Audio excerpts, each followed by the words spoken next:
Friends welcome to our channel అండి. ముందుగా ఒక లైక్ ఇవ్వండి, అలాగే ఒక హైప్ కూడా ఇవ్వండి. కొత్తగా ఎవరైనా చూస్తే కనుక సబ్స్క్రైబ్ చేసుకోవడం మాత్రం మర్చిపోకండి. ఇవాళ ఎపిసోడ్ ఎలా అనిపించింది నాకు తెలిసి ఇవాళ కాదు ఈ వారం అంతా ఈ టీటీఎఫ్ టాస్క్లో వర్షం కురవబోతుందనంట. టాస్కులు బీభత్సంగా పెడతారంట. టాస్కులు బీభత్సంగా పెట్టారా లేదా మనకు సంబంధం లేదు కదా. ఆ టాస్కులు ఎలా ఉన్నాయా, ఆ టాస్కుల వల్ల ఎంత ఫైర్ వచ్చిందా అన్నదే కదా మనకి ఇంపార్టెంట్. అది చూడాలి. ఈ టాస్క్ మీకు ఎలా ఉంది ఏంటని పక్కన పెడతానండి. నేను చాలా కాలం తర్వాత గట్టిగా నవ్వానండి. మీ దాంతో అదే మాట్లాడుతున్నారండి, ఆడియన్స్ కూడా దాన్ని చాలా కాలం తర్వాత. మొన్న కూడా ఒకసారి నవ్వారు ఇమాన్యువల్ దాంట్లో, కానీ దానికన్నా ఎక్కువ నవ్వారు ఇవాళ. చాలా కాలం అయింది ఇట్లా నవ్వి. నేను అంత ఈజీగా రాదు నాకు అది, ఎందుకంటే అందులో మ్యాథ్స్ టీచర్ అయ్యేసరికి ఇంకా ఎక్కువ నవ్వచ్చు. అది దాన్ని ఏమంటారు, హైలైట్ 13/13 ఆన్సర్ 1. అమ్మాయి ఎవరు? రీతునా? రీతు అది పట్టుకొని ఇదేంటి ఇదే అడుగుతుంది అంటే మైనసా ఇంకా కింద వేసే చేయాలా, ఏం చేయాలా దీన్ని అని చెప్పేసి అంటే ఆ సింబల్ ఏదైతే ఉందో అది ఏందో అర్థం కాల అమ్మాయికి. నాకు ఒక క్షణం అయితే భగవంతుడానే ఎందుకు మ్యాథ్స్ టీచర్ అయ్యాను అన్న ఒక ఫీల్ వచ్చింది నాకైతే. అసలు హైలైట్ నాకు జనరల్గా బిగ్ బాస్లో లాస్ట్ సీజన్ కానీ సీజన్లో కానీ మిస్ అయింది ఏంటంటే ఒక ఎంటర్టైన్మెంట్ మిస్ అయింది. మనం కొద్దిగా నవ్వుకోవాలి. అది నాలంటోడికి అయితే నవ్వు చాలా అవసరం నాకు. అది అసలు లేదు ఎక్కడ. ఇవాళ బాగా నవ్వాను నేను. అంటే అమ్మాయి నాకు ఇంకా నవ్వు వస్తుంది. అది ఎక్స్ప్రెషన్ కూడా బలి పెట్టేది. ఇదేనా ఇది అది బాగుంది, గేమ్ బాగుంది. కానీ ఇక్కడ తనూజ ఏంటి game plan, Tanuja game plan ఏంటి, తనూజ స్ట్రాటజీ ఏంటి, తనూజ ఆలోచన విధానాన్ని పసిగట్టలేకపోయింది రీతు. తను తవ్వుకున్న గోతిలో తనే పడ్డది. తనూజ చాలా క్లియర్గా చెప్పింది. తను భరణి గారికి సైగ చేసి చెప్పింది. ఇక్కడ రీతుకు కూడా కోపంలో చెప్పింది అర్థం కాల పాపం. ఇప్పుడు మొదటి ముగ్గురు వెళ్ళాలి. ఎవరు ముగ్గురు వెళ్తే బాగుంటుంది? ఆ స్ట్రాంగ్ ప్లేయర్స్ వెళ్తే డెమను, అట్లానే ఎవరు కళ్యాణ్, అట్లా అని వీళ్ళు ముగ్గురు వెళ్ళిపోతే వాళ్ళు అయిపోతారు హ్యాపీగా. మనకి నెక్స్ట్ కాంపిటీషన్ తగ్గుతుంది. ఇది తనుజ గేమ్ ప్లాన్. అందుకనే అక్కడ ఎవరు మాట్లాడలేదు నిజంగా ముగ్గురు పేర్లు చెప్పినప్పుడు. మన తింగరకు వచ్చి ఎవరు రీతు. ఆ రీతు ఆలోచన ఏంటంటే ముందు వెళ్ళాలని ఎందుకందో నాకు అర్థం కాదు. అక్కడ ఏం జరిగిందంటే స్టార్టింగ్ లో ఎవరిని అడగల. అక్కడ వాళ్ళు చేసిన తప్పంటానా మరి ఏంటో తెలియదు కానీ ముందు కళ్యాణ్ నేను వెళ్తాను ఫస్ట్ అని చెప్పేసాను. తర్వాత ఇమాన్యువల్ వెంటనే చెప్పారు. తర్వాత డెమాన్ చెప్పేటప్పుడు భరణి గారు మేము ముగ్గురం వెళ్తాము అని అనగా అప్పుడు డెమాన్ ఏమంటాడంటే నాకు కొంచెం సేపు రెస్ట్ దొరికినట్టు ఉంటుంది, నాకు కూడా నెక్స్ట్ టాస్క్ ఆడేటప్పటికి నేను కొంచెం ఇది అవుతాను అని చెప్పేసి ఓకే అన్నారు. అప్పుడు వెనకాల నుంచి ఇలా కలిసినప్పటికి భరణి గారు ఆడలే, మీరు ముగ్గురు వెళ్ళండి అని చెప్పేసి ఓకే ఫిక్స్ అయిపోయారు. ఎందుకంటే భరణి గారు వెళ్తే కన్ఫర్మ్ గా భరణి గారు ఓడిపోతారు అని చెప్పేసి ఆపడానికి ట్రై చేసింది. గుడ్, ఇది కొంత హెల్ప్ చేయాలని. కానీ అక్కడ రీతు గాని సంజన గారు ఫస్ట్ రాగానే ఒకటే మాట చెప్పారు, ముందు ముగ్గురు బాయ్స్ ఆడేసేయండి, వాళ్ళు వెళ్ళొస్తే మనకు ఒక ఐడియా వస్తుంది ఏంటి అన్నది. ఆమె ఆలోచన కరెక్ట్. కానీ అక్కడ నాకు అర్థం కాని విషయం ఏంటంటే ఆమె మాట్లాడంగానే అది టక్కనే మీరేంటి ముగ్గురు లేడీస్ అంటున్నారు, ముగ్గురు బాయ్స్ అన్నారు, మీరు ఆ కాన్సెప్ట్ తీసేయండి మీ మైండ్ లో నుంచి, నాకు చిరాకు వస్తుంది ఆ వాయిస్ అని అంటే నేను ఒకటే అంటాను, ఒక్కొక్కళ్ళ బలం ఉంటుంది, ఒక్కొక్కళ్ళకి బలహీనత ఉంటుంది. అది వాళ్ళకే తెలుసు. వాళ్ళ ఆలోచన ప్రకారం మీ ఆలోచన మీరు వీళ్ళు స్ట్రాంగ్ కాబట్టి మేము వీళ్ళతో ఆడాలి, వీళ్ళు వీక్ కాబట్టి వీళ్ళతో ఆడాలి అని మీరు ఎలా డిసైడ్ చేసుకుంటున్నారు, మీరు ఎలా ఆలోచించుకుంటున్నారు ఒక గేమ్ వచ్చినప్పుడు. అలాగే ఆమె కూడా ఏమన్నారు, మనం మగవాళ్ళతో సమానంగా గట్టి మగవాళ్ళు ఆడవాళ్ళు అని అంటారు. మళ్ళీ అలా కాదు, ఆమె స్టామినాకి తగ్గట్టు మాట్లాడింది. అక్కడ ఒకటేంటంటే అది ఒక స్ట్రాటజీగా ఓకే, ఏంటంటే గర్ల్స్ అందరు కలిసి ఆడాలని ఒక స్ట్రాటజీ. ఇదే విషయాన్ని తనుజ కూడా వేరేగా చెప్పింది. ఇప్పుడు ఏమైందంటే 3 girls 3 boys అనే కాన్సెప్ట్ చెప్పడం మూలంగా జెండర్ బయాస్ లా కనపడుతుంది అక్కడ. అది తనుజ ఏం చెప్పింది, మీ ముగ్గురు వెళ్తారా వెళ్ళండి, సింపుల్ గా అదే కాన్సెప్ట్ అక్కడ కూడా. తనుజ కాన్సెప్ట్ కూడా అదే ఇండైరెక్ట్ గా, మనకెందుకు వాళ్ళతో గొడవ, వాళ్ళు అయిపోతే పని అయిపోతుంది కదా అనే కాన్సెప్టే. జెండర్ బయాస్ ఏమి లేదు అక్కడ. అది అర్థం కాల రీతుకి. అది రీతుకి అర్థం కాకుండా రీతు ఏదో సొంత ప్లాన్, లేకపోతే డెమ్మను ఉండాలి నేను ముందాడాలను ఏదో మొత్తంగా రీతుకి అక్కడ మట్టి బొరకు అర్థం కాల. మొత్తానికి ఫైట్ చేసింది, నేను ఆడతానంది. చివరికి నేనేమనుకున్నానంటే డెమ్మన్ ఏమన్నా చెప్తున్నాడేమో పాపం, లేదా డెమ్మన్ ఏమన్నా వెళ్ళమని ఆడుతున్నాడేమో అని లోపల మాట్లాడుకొని వచ్చిందో అనుకున్నాను. కానీ తర్వాత తనుజానే వెళ్ళి డెమన్ రిక్వెస్ట్ చేస్తుంది, నువ్వు ఒక్క నిమిషం ఆగు తను వెళ్ళిద్దంట అని చెప్పి అప్పుడు అర్థం కాలేదు అసలు అమ్మాయి ఫస్ట్ డిసైడ్ అవ్వాలి యాక్చువల్ చెప్పాలంటే. కానీ ఏంటి ఊ అంటుంటది, అంటే ఏంటి వీళ్ళు డిసైడ్ అవుతున్నారు అడగలేదు ఊ అంటది, కానీ అసలు ఏం సమాధానం చెప్పదు.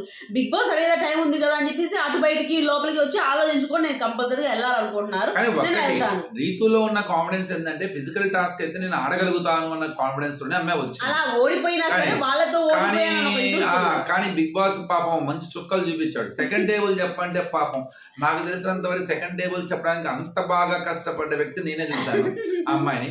తర్వాత 20/20 చెప్పంటే 40 చెప్పింది, డివైడ్ చేస్తే 40 వస్తుంది. అది చాలా నవ్వు వచ్చింది, బాగా ఎంజాయ్ చేస్తాను. కళ్యాణ్ కూడా దొరకలేదు వాస్తవంగా, కానీ ఇమ్మాన్యుయల్ మాత్రం తాడు తీశాడు, బాగా వెతికాడు, కనపడ్డాయి. మొత్తానికి ఇమ్మాన్యుయల్కి ఏదో ఎందుకు మరి అవన్నీ నామినేషన్ అన్ని ఇమ్యూనిటీలు ఇమ్మాన్యుయల్కి వస్తే నాకేం అర్థం కావట్లా. అంటే ఇమ్యూనిటీలోనే ఇమ్ము ఉంది కాబట్టి ఇమ్యూనిటీలు మొత్తం ఇమ్ము వైపు వెళ్తున్నాయేమో మరి. ఏం బాబు మరి కానీ రాదులేండి, ఇంకా అవ్వలేదు కాబట్టి టాస్క్.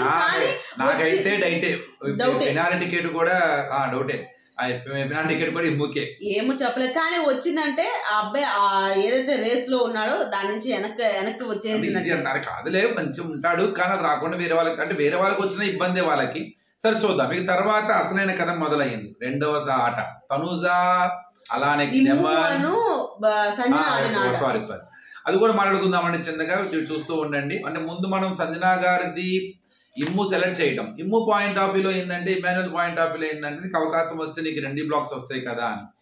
ఐ థింక్ ఇది రాంగ్ స్ట్రాటజీ అనిపించింది. ఎందుకంటే నువ్వు సహాయం చెయ్యాలనుకుంటే నీతో ఆడకూడదామా, నీతో ఆడితే కన్ఫర్మ్ నువ్వేం చేస్తావు, నీ ఆట చూపించడానికి ట్రై చేస్తావు.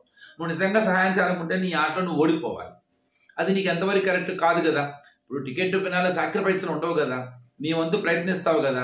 నీ వంతు ప్రయత్నించినప్పుడు నువ్వు ఇలాంటి బాండింగ్స్ అనేవి పెట్టుకోకూడదు. అక్కడ ఓడిపోతే అసలు ఇంకా టికెట్ ఫినాలే నుంచి రేస్ నుంచి అవుట్ అయిపోతారు. ఒకటి అక్కడ ఏందనుకుంటున్నారు, వాళ్ళకి టికెట్ ఫినాలే రేస్ నుంచి అవుట్ అయిపోతారన్న విషయాన్ని ఒక క్లారిటీ లేదు. ఒకటి ఇంకో విషయం ఏంటి, ఇప్పుడు ఇమాన్యుయల్ టికెట్ ఫినాలే రేస్ ఎందుకు, అసలు ఒక ఇమ్యూనిటీనే నామినేషన్ చేస్తానయ్యా నీకు అని అంటే నువ్వు ఎలా చేస్తావు నాకు అని చెప్పేసి ఆ నామినేషనే తీసుకోలేని వ్యక్తి టికెట్ ఫినాలేని ఎలా వదులుకుంటాడు?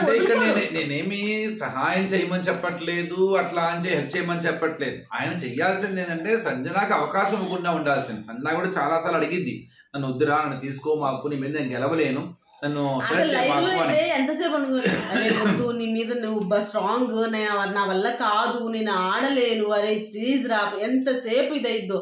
అక్కడ ముందు ఒక ఇది పెట్టుకున్నప్పుడు ఇమ్ము గెలిచినప్పుడు దానికన్నా ముందున్నది రీతుతో ఆడొచ్చు శుభ్రంగా. రీతుతో ఆడున్నట్టయితే శుభ్రంగా ఎవరు గెలిచే వాళ్ళు టగ్గవారుగా ఉండేది, బాగుండేది. అసలు ఆయన అంటే తన ఇంటెన్షన్ బాగానే ఉంది, కానీ it's not correct intention, it's not correct strategy.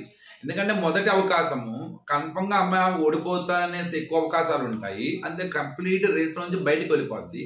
చాలా బాగా ఆడింది ఆమె. ఆ తాళ్ళు పట్టుకోవడం చాలా కష్టము, ఆ చేతుల నిండా ఇద్దరికి బాగా ఇబ్బంది పడింది. మీరు ఎపిసోడ్ లో చూసారు, కొంతమంది లైవ్ చూడని వాళ్ళు ఉంటారు. లైవ్ లో అయితే దగ్గర 1.5 hour నుంచి 2 hours వరకు జరిగిందండి ఆ టాస్క్.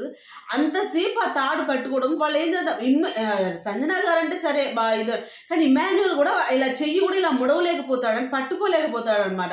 కానీ అసలు ఫస్ట్ అయితే అసలు ఒక్క బాల్ కూడా పడదండి మనకి. ఎపిసోడ్ లో వెంటనే బాల్ పడింది అని చూపించారు, కానీ ఆ సంజన గారికి అసలు పడదు, అల్లాడిపోతారు. ఆ బాల్స్ అన్ని అటువైపు ఉంటాయి, ఇమ్యూ సైడ్ ఉంటాయి.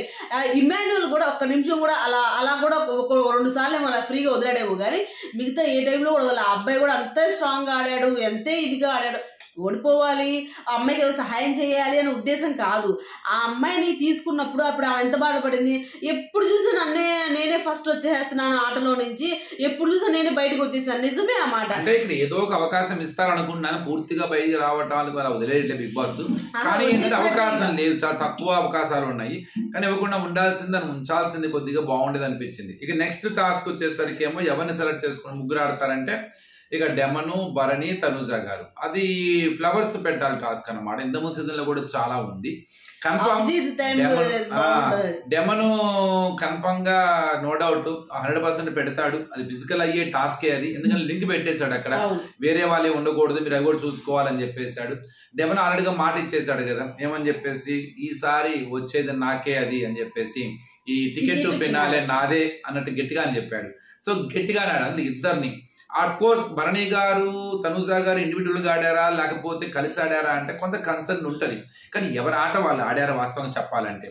మేబీ ఒక వ్యక్తి ఇద్దరిని పట్టుకునే దమ్మున్నప్పుడు ఆటోమేటిక్ ఇద్దరు కలిసి ఆ వ్యక్తిని ఆపడంలో గ్రూప్ గేమ్ అనరని నా పర్సనల్ ఫీలింగ్. అది కారణం ఏంటంటే అంటే అర్థం ఏంటంటే ఇప్పుడు ఒక వ్యక్తికి బాగా బలం ఉన్నాడు ఏం చేస్తాడు, ఇద్దరిని ఒకేసారి తోసుకెళ్ళగల బలం ఉంది. అప్పుడు ఆటోమేటిక్ గా ఇద్దరు ఏం చేస్తారు, తర్వాత మనతో కొట్టుకుందాము, ముందు మన ఇద్దరం కలిసి ఆ వ్యక్తిని ఆపుదాము అనుకుంటారు. ఇది క్వైట్ న్యాచురల్, ఇది రాజనీతి, అంటే యుద్ధంలో ఒక నీతి. సో అదే చెప్తాను ఆగు. సో ఇక్కడ ఏమైంది, ఇద్దరు కలిసి ఆ ఇద్దరు నెటకల బలవంతుడు ఆయన. డెమన్ అనగా ఎందుకు భయపడతారు, డెమన్ అనే వ్యక్తి ఫిజికల్ గా బాగా స్ట్రాంగ్, ఇద్దరిని ఇలా పట్టుకొని తీసుకెళ్ళగలిగే దమ్మున్నాడు. అప్పుడు ఆటోమేటిక్ ఏం చేస్తారు, అవతల ఇద్దరు బాబు మన ఇద్దరం విడివిడిగా అయితే మనం వాళ్ళేం ఇద్దరం కలిసి అతను ఆపాలి, ఎవరో ఒకరు ఆపాలి అని చెప్పి. కానీ వాళ్ళ డెమన్ లో కూడా గమనించింది ఏంటంటే ఒక లాస్ట్ లో చెప్తారన్నమాట, ఇద్దరు కలిసి అలాగే లాస్ట్ తనుజ గెలిచిన తర్వాత భరణి గారిని అడుగుతారు, మన ఇద్దరు మనం ఒక ఇండివిజువల్ గా ఆడామా, మన ఇద్దరు కలిసి ఆడామా, అందరూ ఏమనుకుంటారు మళ్ళీ నేను ఇవాళ గెలిచానను నాకు హెల్ప్ చేశారని. అంటే లేదమ్మా, నువ్వు ఆడావు, నేను ఆడాను. తను చేసిన తప్పేందంటే నువ్వు నీ బంచ్ నువ్వు పట్టుకున్నావు, నేను నా బంచ్ పట్టుకున్నాను. డెమన్ ఏం చేశాడు, ఇత్తనాలు ఆడుతున్నాడు. చివరికి ఇత్తనాలు ఆడేసరికి లాగేటప్పుడు ఏం నువ్వు డెమన్ ఏం చేస్తున్నాడు, తనుజాయి మొత్తం లాగానే తనుజ దగ్గర ఒకటే ఉంది, మొత్తం తీసుకుంటున్నాడు, ఇసిరేస్తున్నాడు. అలానే భరణి గారి దగ్గర ఒక బంచ్ ఉంది, ఏం చేస్తున్నాడు, అది తీసుకున్నాడు, ఇసిరేస్తున్నాడు. కానీ నువ్వేం చేస్తున్నావు, నీట్గా ఒక గార్డెన్ ఫ్లవర్ తయారు చేస్తున్నావు. అక్కడ వాళ్ళు ఏం చేస్తున్నారు, ఒక్కొక్కటి ఇసిరేస్తున్నారు. చివరికి దగ్గర ఏముంటుంది, నువ్వు ఇసిరేసినప్పుడు వాళ్ళ దగ్గర మళ్ళీ బంచ్ తెచ్చుకుంటున్నారు వాళ్ళు. అంటే వాళ్ళు ఎప్పుడు తెచ్చుకున్నా బంచ్ తెచ్చుకుంటున్నారు. అంటే వాళ్ళు స్ట్రాటజీ వాడారు. అంటే లాస్ట్ మినిట్ లో ఇండివిజువల్ గా పెడతాం కన్నా ఒకేసారి నాటేద్దాము అన్నది స్ట్రాటజీ. నువ్వు అది చేసావా, చేయలేదు. చేయకుండా ఏం చేస్తున్నావు, ఒకటి నాడుతున్నావు, ఒకటి తీయేస్తున్నారు, నువ్వు మళ్ళీ ఒకటి తెచ్చుకుంటున్నావు, నాడుతున్నావు. నాకు తెలిసి ఇది మళ్ళీ ఇంకా గేమ్ ఆడొచ్చు అన్న ప్లాన్ తో అలా చేశాడేమో అని అనిపిస్తుంది. ఎందుకంటే డెమోన్ అంత ఈజీగా అంత ఆలోచన లేకుండా ఏమీ ఆడడు. మామూలుగా అయితే ఎంతవరకు ఫిజికల్ అవ్వాలి, ఎంతవరకు ఇచ్చేయాలని చేశాడు. కానీ అక్కడ కొద్దిగా తెలివి లేకుండా అనిపించేది. కానీ ఒకనొక టైంలో ఎలా చేస్తాడు, వాళ్ళిద్దరు పట్టుకున్నారు కదా, నేను అలా పట్టుకోవచ్చు కదా, నేను అలా పట్టచ్చు కదా అన్న థాట్ ఎందుకు రాలేదు అబ్బాయికి అని అనిపించింది. ఏంటంటే వీళ్ళిద్దరు కలిసి ఆడారు అంటున్నారు కదా, అక్కడ అబ్బాయి మాత్రమే తీసి పడేస్తున్నారు, వీళ్ళిద్దరు తీయట్లా. అంటే ఏంటి, ఆయనది పెట్టినా ఏమది పెట్టినా కూడా తీయట్లా. అబ్బాయి ఏం చేస్తున్నాడు, వాళ్ళిద్దరిది తీసేస్తున్నాడు, వాళ్ళిద్దరిది పెట్టగానే తీసేస్తున్నాడు. అప్పుడు ఏమవుతుంది, వాళ్ళిద్దరు అబ్బాయి మీద మాయ తీస్తావా అని చెప్పేసి అబ్బాయి మీద అటాక్ వెళ్తున్నారు. అప్పుడు ఏమవుతుంది, వీళ్ళిద్దరు చేసుకోవాలి, వీళ్ళిద్దరు లాక్కోవాలని ఆలోచన రాదు, ఎందుకంటే రాక్కోలేదు కాబట్టి. అదే అంటున్నా నేను కూడా. కాబట్టి అక్కడ కలిసి ఆడారా అన్నది ఏం లేదు. ఇంకోటి ఏంటంటే తోసుకెళ్ళేటప్పుడు కానీ కింద పడేటప్పుడు కానీ మ్యాన్ హ్యాండ్లింగ్ చేస్తున్నప్పుడు తగులుతూ ఉంటాయి.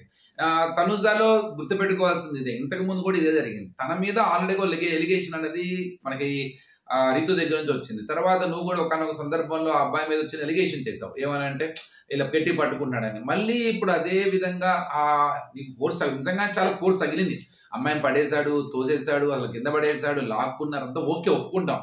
కానీ ఏంటంటే అది ఆటలానే చూడాలి. ఒక సందర్భంలో ఫ్రస్ట్రేట్ అయిపోయి అమ్మాయి కూడా గట్టిగా ఇచ్చేస్తుంది. ఇట్స్ నాట్ కరెక్ట్ అనిపించింది నాకు. అక్కడ అంత జరుగుతుంది అంటే ఉంటది, నొప్పి ఉంది, పెయిన్ తగిలి. ఎందుకంటే బలంగా ఉన్నప్పుడు మనిషికి తోసినప్పుడు కానీ పట్టుకున్నప్పుడు కానీ గట్టి బలం ఇది ఉంటుంది. అవన్నీ వాస్తవమే. కానీ నాకు తనుజాలో ఈ కొద్ది రోజుల నుంచి నేను గమనించింది ఏంటంటే, అమ్మాయి గేమ్స్ బాగా ఆడుతుంది, బాగా డిఫెండ్ చేసుకుంటుంది, బాగా ఇదవుతుంది. కానీ అమ్మాయిని ఎక్కడో తెలియని ఒక పొగరుగా, అంటే పొగరు అంటే ఏంటంటే ఇప్పుడు బయట అందరూ ఏమన్నారు, నువ్వు విన్నరు అదేమైనా అమ్మాయి బ్రెయిన్ లో వచ్చిందేమో. ఎందుకనంటే చిన్న పాయింట్ ని కూడా చాలా ఎవాపరేట్, అంటే ఎక్కువగా చెప్పడము, అరిసి చెప్పడము, ఇది చాలా ఎక్కువ అయిపోయింది ఇప్పుడు హౌస్ లో. ఎందుకంటే అక్కడ అరవాల్సిన పరిస్థితి లేకపోయినా అరిసి చెప్పే ఆలోచన వచ్చేసింది ఆ అమ్మాయిలో. అది అర్థం కాల. ఇక్కడ డెమాన్ విషయంలో కూడా నేను నామినేషన్స్ నుంచి చూస్తున్నాను, అక్కడ డెమాన్ మీద ఫుల్ గా అరిసేసింది అమ్మాయి బాగా. కానీ ఎక్కడో నాకేమనిపిస్తుంది అంటే డెమాన్ అంటే ఏదైనా చిన్న చూపుగా చూస్తుందా ఎందుకనంటే ఇప్పుడు రీతు టాప్ 5 లో ఉండాలి అని అంటే అక్కడ అడ్డెవరు, డెమానే. అంటే ఇద్దరులో ఎవరో ఒకళ్ళే ఉంటారు అన్న ఆలోచన కొద్దో గొప్ప వచ్చి ఉంటది. అందుకని ఏమైనా డెమోన్ ని కిందకి లాగటానికి ప్రయత్నమా ఇది? ఈ రోజు కూడా మీరు టాస్క్ చూస్తే, ఈ రోజు టాస్క్ లో ఎంత ఫిజికల్ అవుతామో మనం. ఇప్పుడు గేమ్ ఆడుతున్నప్పుడు ఏం చేస్తాము, ఇలా ఆడాలి, ఎంతైనా నా వంతు నేను ప్రయత్నించాలి, అలా ఆడి సైలెంట్ కూర్చోవాలి. అలా కావట్లా. అలా ఆడుతూనే మళ్ళీ నువ్వు అలా చేసావు, నువ్వు అలా అన్నావు. మధ్యలో రీతు కూడా అరే నీ ఫ్లవర్స్ అక్కడ పడ్డారా, ముందు తీసుకొని పెట్టుకోరా అన్నమాట.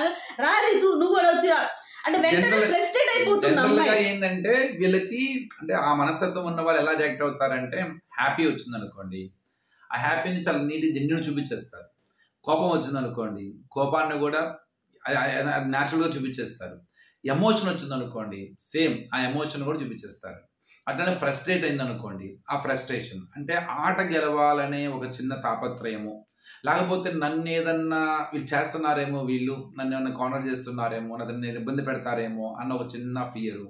అట్లానే ఏంటంటే కన్ఫామ్గా నేను గెలవాలి, నేను ముందుకు వెళ్ళాలి. అవతల వ్యక్తి బలంగా ఉన్నప్పుడు కన్ఫామ్గా ఒక ఇది ఉంటుంది అన్నమాట. దాన్ని కొంత అవతల వ్యక్తిని కొద్దిగా డిఫెన్స్లో పడేయడానికి ఇలా. ఇక్కడ నేనేమి అమ్మాయికి కావాలనో దెబ్బ తగలకుండానే వాయిస్ పెంచిందని చెప్పట్లా. కన్ఫర్మ్గా అమ్మాయికి దెబ్బ తగిలింది నో డౌట్. చాలా రకాలుగా అమ్మాయిని గట్టిగా వాళ్ళతో పోల్చుకుంటే తక్కువ ఉంటుంది కదా. తక్కువే. ఈ అమ్మాయి ఆ అబ్బాయికి ధీటుగా వెళ్ళి ఆడింది ఈ రోజు.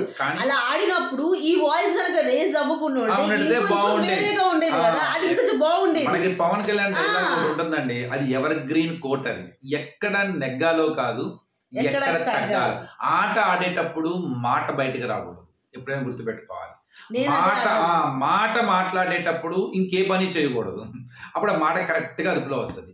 రెండు పనులు ఒకేసారి చేయకూడదు. ఆట ఆడుతున్నప్పుడు సైలెంట్ గా చేయి అంతే. ఆ నిశ్శబ్దంగా ఆడే ఆట చాలా పెద్ద రీసౌండ్ వస్తుంది, జనాలకి బ్రహ్మాండంగా వెళ్ళింది. ఇక్కడ మనం నోరు జారేది ఆ ఫ్రస్ట్రేషన్ గా వచ్చే మాట ఏం చేస్తుంది అంటే మన ఆటని అవతల వ్యక్తి గుండెని తాకే లోపలే మనం జారిన మాట చాలా ఫాస్ట్ గా వెళ్ళి ఆ చెవులకు చేరుతుంది. మన ఆట వాళ్ళ కంటికి కనపడకుండా పాడు చేస్తుంది. సో అది ఒక్కటే నేర్చుకోవాలి. ఏదేమైనా తనలో ఒక చిన్న ఫ్రస్ట్రేషన్, టెన్షన్ అని కొన్ని మైండ్కి బాగా గేమ్ చెప్తుంది. నిన్న చూసాను నేను ఫస్ట్ టైం అనమాట. అంటే తనూజాలో ఒక చాణక్యం అంటే ఒక చిన్న స్ట్రాటజికల్ గా అడుగులు వేయటం అన్నది నేను లాస్ట్ గత 2 వారాల నుంచి చూస్తున్నాను. సో గుడ్ స్ట్రాటజీగా వెళ్తుంది అనమాట. అంటే ప్రతిదానికి ఒక అర్థం పరమార్థం ప్లాన్ చేస్తుంది అది. కానీ ఇప్పుడు ఇవాళ అదే విషయం నేను నామినేషన్స్ లో అంత ఇదిగా అమ్మాయి ఇద్దని అది ఎక్కడో ఏదైనా తేడా పడిందేనో అని ఇవాళ పొద్దున మళ్ళీ డెమోన్తో అలా కాదు ఇట్లా అక్కడ ఆ రీతుతో ఇది పెట్టుకున్నది ఆ అమ్మాయి. మనం ఆ రోజు చాలాసార్లు చాలా వీడియోలు వైరల్ కూడా అయింది. నువ్వు ట్రైన్ రాసు, నాకు ఇవి 9th వీక్ నాకు చాలా ఇంపార్టెంట్, నువ్వు గివ్ అప్ ఇచ్చేసేస్తే అని చెప్పేసి రీతును డైరెక్ట్గా వెళ్ళి అడిగిద్ది. అక్కడ రీతు నీకు కావాలంటే నేను స్టోన్ కూడా నీకే ఉపయోగిస్తాను ఇట్లా మాట్లాడితే ఆ అమ్మాయికి రీతుకు మధ్య జరిగిన విషయం అది అసలు డెమోన్కి సంబంధమే లేదు. డెమోన్ అసలు దాని గురించి మాట్లాడలేదు. నువ్వు రీతు కనుక నేను ఉంటే కనుక నేను నీకు సెకండ్ ఛాన్స్ ఇస్తాను, ఫస్ట్ ప్రిఫరెన్స్ నాకు రీతుకే, కావాలంటే నువ్వు రీతుతో వెళ్ళి మాట్లాడుకో అన్నాడే తప్ప నువ్వు ఈ స్టోన్ ఉంది కాబట్టి నా దగ్గరకు వచ్చారు, నాకు ఈ స్టోన్ ఉంది కాబట్టి నాకు సపోర్ట్ చేశారు ఇవ్వకపోతూ మాట్లాడుకున్న మాటల్లో కూడా అమ్మాయి అదే ట్రైన్ టాస్క్ వచ్చి అదే డాన్సింగ్ టాస్క్ వచ్చింది, నేను క్యాప్టెన్ అవ్వాలని. భరణి గారు అటు వెళ్లకుండా ఇటు వెళ్లకుండా మధ్యలో ఆగిపోయారు. కానీ నాకు బాగా నిలబడింది ఎవరు? నువ్వు, రీతు, కళ్యాణ్, మాధురి గారు. ఎందుకు నిలబడ్డారు? నువ్వు ఇది ఒక స్టామినా ఏదో ఒక కమిట్మెంట్తో కమిట్మెంట్ దేని కమిట్మెంట్ ఏంటి కమిట్మెంట్ అని అడుగుతాడు డెమాన్ అని. అంటే అదే రా మనం మాట్లాడుకున్నాం కదా అంటే తప్పు తనుజ అలా అనమాకు, ఆ అమ్మాయి లేదు కాబట్టి నా ప్రిఫరెన్స్ నీకే అని చెప్పాను. రీతు ఉంటే రీతు ఫస్ట్ ప్రిఫరెన్స్ అన్న, ఆ ఆటలో రీతు లేదు కాబట్టి నీకు సపోర్ట్ చేయాలని మేము ఇద్దరం నిలబడ్డాము, మేము ఏ ఉద్దేశించి కాదు అని అప్పుడు డెమాన్ చెప్పింది కదా. మరి అది ఎక్కడ నెగిటివ్ అయిద్దో అని ఆలోచన ఏమో తెలియదు కానీ సారీ చెప్తుంది. నేనేం ఇబ్బంది నేనేం బాధపడలేదు, నేనేం లైట్గా తీసుకున్నా అంటే నేను తీసుకుంటున్నా బ్రెయిన్కి అందుకని చెప్తున్నా అని చెప్పేసి అక్కడ కూడా మళ్ళీ రియాక్ట్ అవుతుంది. అమ్మాయి మళ్ళీ ఏమవుతుందంటే నేను ఇలా అరుస్తున్నాను, నేను ఇలా అరిసి మాట్లాడుతున్నాను అన్న ఒక సెల్ఫ్ డిఫెన్స్ లో వెళ్ళిపోతుంది. ఇక్కడ చాలా సింపుల్, ఇన్ని రోజుల ప్రయాణం ఇది, జర్నీలో చాలా పెద్ద ప్రయాణం, చాలా అపోహలు, భయాలు, టెన్షన్లు, ముందుకెళ్ళాలి, పక్కనున్న వాళ్ళు నమ్మాలలో తెలియదు, ఏందో బంధాల గురించి గొడవ, ప్రతిదానికి ఎక్కడో చోట నెగిటివ్ తీసుకునే వాళ్ళు ఉంటారు, చాలా మెంటల్ ప్రెజర్ ఉంటుంది. అందులో ఆ అమ్మాయికి కొంత ఫ్యామిలీ ఎపిసోడ్స్, వాళ్ళ మదరు లేకపోతే వాళ్ళ మ్యారేజ్, ఆ చెల్లెలది, ఇవన్నీ మీద అమ్మాయికి తెలియకుండానే ఒక ఫ్రస్ట్రేటెడ్ మెంటాలిటీ అన్నది వచ్చేస్తుంది. అది ఆటోమేటిక్గా అందరికీ ఉంటుంది అక్కడ. అదే అంటారనమాట, కొంతమంది ఏమో లౌక్యంగా ఉంటారు, కొంతమంది ఏమో కంట్రోల్లో ఉంటారు, కొంతమంది ఏమో ఆచితూచి అడుగులు వేస్తారు, కొంతమంది సెటిల్డ్గా ఉండడానికి ప్రయత్నిస్తారు. So different personalities. అక్కడ అమ్మాయి తనకి ఏమనిపిస్తే చేస్తుంది. ఆ క్షణానికి తను అంటే మనిషి మెంటల్ ప్రెజర్లో ఉన్నప్పుడు ఎలా మాట్లాడతాం, అలా మాట్లాడుతుంది. ఫ్రస్ట్రేషన్లో వచ్చినప్పుడు ఎలా మాట్లాడతాం, అలా మాట్లాడుతుంది. టెన్షన్ వస్తే ఏం మాట్లాడతాం, అలా మాట్లాడుతుంది. మొన్న సంజనా గారు కూడా చేసింది అదే. తీసుకోలేపారు. వరుస పెట్టి నామినేషన్లు వేస్తున్నసరికి ఆ హ్యూమన్ బీయింగ్స్ వాళ్ళందరూ కూడా మానవులే, మనలాంటి వాళ్ళే. మనకి ఎలా ఉంటుందో వాళ్ళకి అంతే ఉంటుంది. ఇంకా మనకన్నా ఎక్కువ ఒత్తిడి ఉంటుంది అక్కడ. కారణం ఏంటి, అసలు ఏముండదు చుట్టుపక్కల. నా అనేవాడే ఉండడు. ప్రతి ఒక్కడు గేమ్ ఆడతాడు అక్కడ, మాట మాట్లాడతారు. అందులో ఏంటి, ముందుకు వెళ్ళలేకపోతున్నాం, ఆటను ఆపేస్తున్నారు అనే ఉద్దేశంలోనే ఆ ఫ్రస్ట్రేషన్లో వచ్చింది. సేమ్ ఇప్పుడు తనూజ కూడా అదే బిహేవ్ చేస్తుంది. ఆటలో ఆట ఎక్కువ ఆలోచిస్తుంది. ఎందుకంటే టాప్ 5 దగ్గరగా వచ్చేసాం కదా. ప్రస్తుతానికి ఆట అనే పదార్థంలోనే మునిగుతుంది. అక్కడి నుంచి బయటికి తీసుకురావడానికి నాకుసారి మనకి నెక్స్ట్ వీక్ మళ్ళీ చిన్న జ్ఞానబోధ చేస్తారు. అప్పుడు మళ్ళీ చిన్నగా అక్కడి నుంచి కానీ ఇవాళ అంతా 3 టాస్కులు కూడా కొంచెం పర్లేదు, మరీ అంత ఫిజికల్ గా ఆపైనా లాస్ట్ కొద్దిగా ఇది చేశారు. కానీ మీ మధ్యలో సంజనా గారు అడిగినాము, సంజనా గారు అడిగితే అసలు మామూలుగా కాదు, నాకు అసలు అల్లాడిపోయారు. రోడ్డు సార్ పాస్ చెప్తారు, మంచిది తాగుతారు, కానీ అయిపోయిన తర్వాత ఏడుస్తారు చూసారా, అసలు భలే బాధేసింది. నేను ఎంత కష్టపడ్డాను, నేను ఎంత కష్టపడి ఆడాను, లాస్ట్కి ఇది అయిపోయాను, నేను గివ్ అప్ ఇవ్వలేదు అంటే నువ్వు గివ్ అప్ ఇవ్వలేదు. ఇక్కడ ఏంటంటే టాప్ 5కి వెళ్ళడానికి ఎందుకు అవకాశం అట్లా అని చెప్పేసి ఇలాంటి ఫినాల్ టికెట్ ద్వారానే లోపలికి వెళ్ళాలనే అలా ఏం లేదు. జనాలు కరెక్ట్గా తలుచుకోవాలే కానీ, జనాలను మనం మెప్పించాలే కానీ, వాళ్ళే మిమ్మల్ని దగ్గర పెట్టి చెయ్యబట్టుకొని తీసుకెళ్ళి దానిలో కూర్చోబెడతారు. కానీ ఏంటంటే టికెట్ ఫినాలే ద్వారా కొంతమంది లక్ ఉంటుంది. అది కంపల్సరీ ఒక బెర్త్కి అన్యాయం జరిగిద్ది కూడా ఒక్కోసారి. అందుకని అంటున్నాను, నేను ఎప్పుడు చాలాసార్లు చెప్తూ ఉంటాను, టికెట్ ఫినాలే రావాలనుకుంటే ఆట మొత్తంలో అన్యాయం జరిగి ఉంటుంది. ఎవడుకోవడం చాలా వాళ్ళకన్నా రావాలి, లేకపోతే ఆ టాప్లో ఉండే వాళ్ళకి వెళ్ళాలి. ఇంకంతే. అప్పుడేమవుతుంది, టాప్లో ఉండే వాళ్ళకి వెళ్తే మునిగిపోయినట్టే. ఎందుకని వాడు ఎటు వెళ్తాడు కాబట్టి ఇబ్బంది లేదు. ఇక అంటే ఎవరికి కాంపిటీషన్ లేకుండా ఈక్వల్లీ లైక్లీ. కానీ కొన్నిసార్లు ఏంటంటే ఎవరికో డిజర్వ్డ్ ఉంటారు, కానీ పాపం వాళ్ళకి ఎక్కడో సపోర్ట్ దొరకట్లా. అలాంటి వాళ్ళకి రావాలి. అలాంటి వాళ్ళు ఎవరైనా ఉన్నారంట ఈ సీజన్లో? అదే జెన్యూన్ గా వస్తే డెమోన్కి రావాలి. డెమోన్కే రావాలా? సుమన్ గారికి వద్దా? సుమన్ గారికి ఎందుకు, సుమన్ గారికి అవసరం లేదు. సుమన్ గారి ఫస్ట్ నుంచి జనాలు బాగానే గట్టిగానే సపోర్ట్ చేస్తూనే ఉంది కాబట్టి. రీతుకు వద్దా? రీతుకు కూడా అవసరమే యాక్చువల్ చెప్పాలంటే. వాళ్ళిద్దరు ఎవరో ఒకళ్ళే. కానీ ఒక సంజనా గారు కానీ భరణి గారు కానీ, సంజనా గారు ఎటు ఇప్పుడు టీటీఎఫ్ నుంచి బయటకు వచ్చారు కానీ సంజనా గారు ఉన్నారు కాబట్టి నువ్వు ఒక పెడితే అని చెప్తున్నా. భరణి గారికి అక్కర్లేదుగా? భరణి గారు కూడా అవసరం లేదు. బయటికి వెళ్ళి వచ్చారంటే అదొక ఇది కాబట్టి అవసరం లేదు. సో వీళ్ళు రావాలి అని డెమోన్కి రీతుకి ఎటు సంజనా గారు బయటకు వచ్చారు. వాళ్ళిద్దరు ఎవరికో ఒకళ్ళకి వస్తుందేమో అని అనుకుంటున్నాం. మరి వేరే వాళ్ళకి వచ్చిందని అంటే ఇంకో బర్త్ ఖాళీ. అది డెమన్కి వస్తే బాగానే ఉంటది. లేదు అనుకుంటే ఆ ఇద్దరిలో రీతుకో డెమన్కో రావాలి. నాకు తెలిసి ఇద్దరిని బీబీ టీమ్ టాప్ 5లో కూర్చోబెట్టిద్దా అన్నది డౌటే నాకు. వాళ్ళిద్దరిలో ఎవరి బెర్త్ కన్ఫర్మ్ చేస్తా అన్నది బీబీ టీం చేతిలోనే ఉంది. ఇంకా మిగిలింది సంజనా గారు, భరణి గారు, అట్లానే సుమన్ శెట్టి గారికి కన్ఫర్మ్ గా చాలా ఒక హైప్ని క్రియేట్ చేసింది బీబీ టీము. అది ఇప్పుడు చిన్నగా తగ్గుతున్నట్టు కనపడుతుంది.